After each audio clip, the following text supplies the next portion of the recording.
안녕하세요. 종교평화연구원장 이병두입니다. 오늘이 6월 8일입니다. 이병두의 근현대 불교사 이야기, 오늘은 122번째 순서로 2015년 연말의 한상균 사태 후유증을 살펴보겠습니다.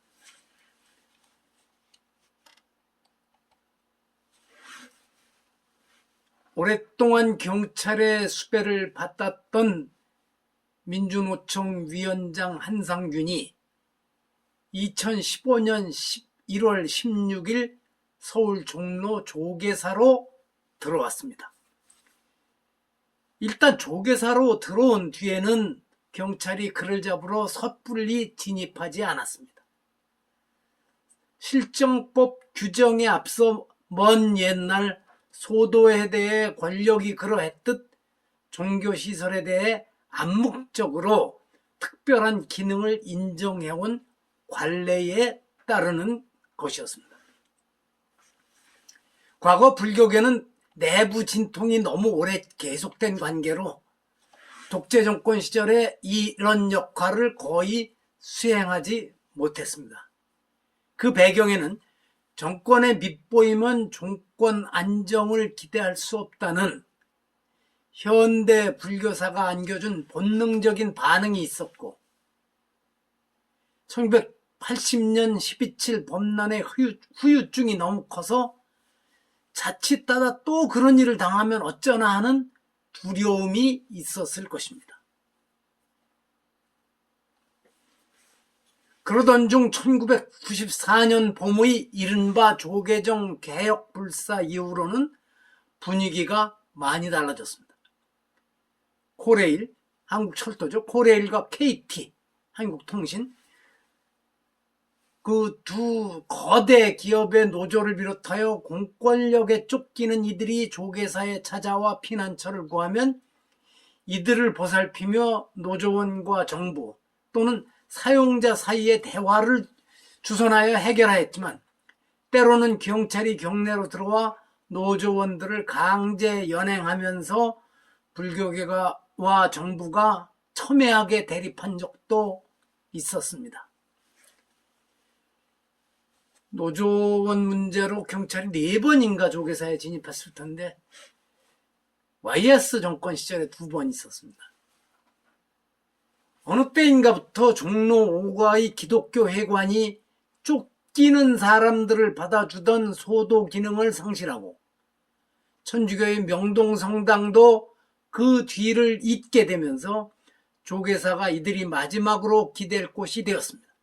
그런 가운데 경찰의 수배를 받던 철도 노조원들이 2013년 12월 23일에 조계사를 찾았고, 정부는 엄정한 법 집행만을 내세우며 경찰 병력을 진입시키겠다고 하였지만, 다행히 당시 조계종 화쟁위원회 중재로 코레일 사장과 노조원들의 만남이 이루어지고 물리적 충돌 없이 사태가 마무리된 적도 있습니다.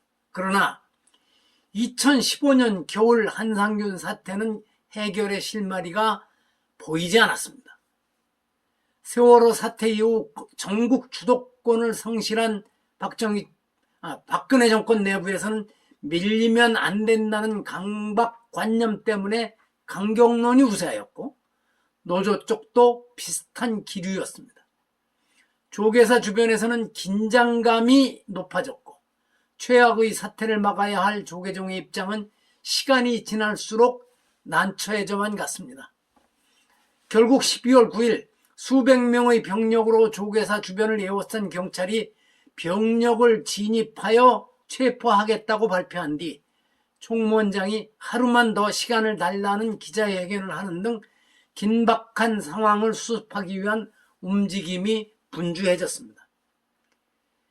결국 하루 뒤인 12월 10일 오전 10시 반경 한상균이 24일 동안 머물렀던 조계사 관음전 밖으로 나와 화쟁위원장 도법스님과 함께 대웅전에서 절을 올리고 총무원장 자승선과 약 15분간 면담을 가진 뒤 옆에 이 사진에서 보듯이 경찰에 자진 출두하는 형식으로 사태는 일단 마무리되었습니다.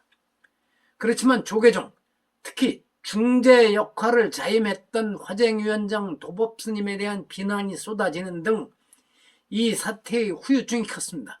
이건 양쪽에서 비난에 화살을 맞았습니다. 노조 쪽도 그랬고 또 불교 신자들로부터도 그랬고, 무엇보다도 큰 후유증은 이 사태 뒤로 중재 역할을 맡아줄 곳과 쫓기는 사람들을 받아줄 소도가 사라졌다는 점입니다. 명동성당에 이어 조계사 신도들과 총무원까지도 짐이 너무 무겁고 벅차다는 정서가 커졌기 때문입니다.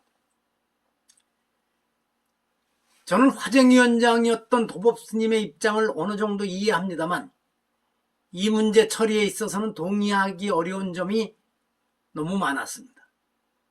그 점에 대해서는 이 사태 몇 년 뒤, 아마 4년인가 지내서 2019년 아니면 2020년 어느 날이었을 겁니다만 직접 말씀을 드리기도 하였는데, 도법스님은 결코 제 말에 귀를 기울일 생각이 없이 자신의 생각과 판단이 옳았다는 입장을 고수하더군요.